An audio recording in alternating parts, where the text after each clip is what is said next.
ბათუმის ბულვარში ინფრასტრუქტურის რეაბილიტაცია მიმდინარეობს. დაგეგმილი სამუშაოებისათვის 5.500.000 ლარია გამოყოფილი.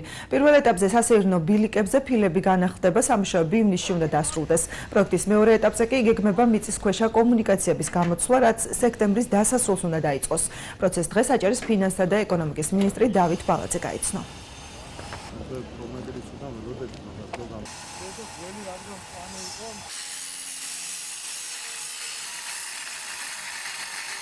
შეხედოს დაყოფილი იქნება სხვადასხვა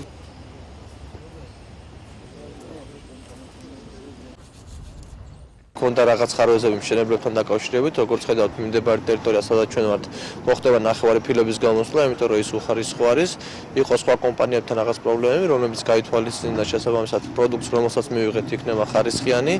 Დაახლოებით მაის-ივნისის თვეში მოვუჩვევით რაღაც ნაწილ სამუშაოებს, ხოლო სექტემბერში დავიწყოთ მასშტაბურ სამუშაოს, რომელიც დაახლოებით 1.5 მილიონი იქნება, მოხდება ბულვარში მიწისქვეშა კომუნიკაციების გამოსვლა და ის კაფეები და რესტორნები, რომლებიც სარგებლობენ ამ მომსახურებით, მათ მომდევნო წლიდან უკვე ექნება და გამართული კომუნიკაციების სისტემა.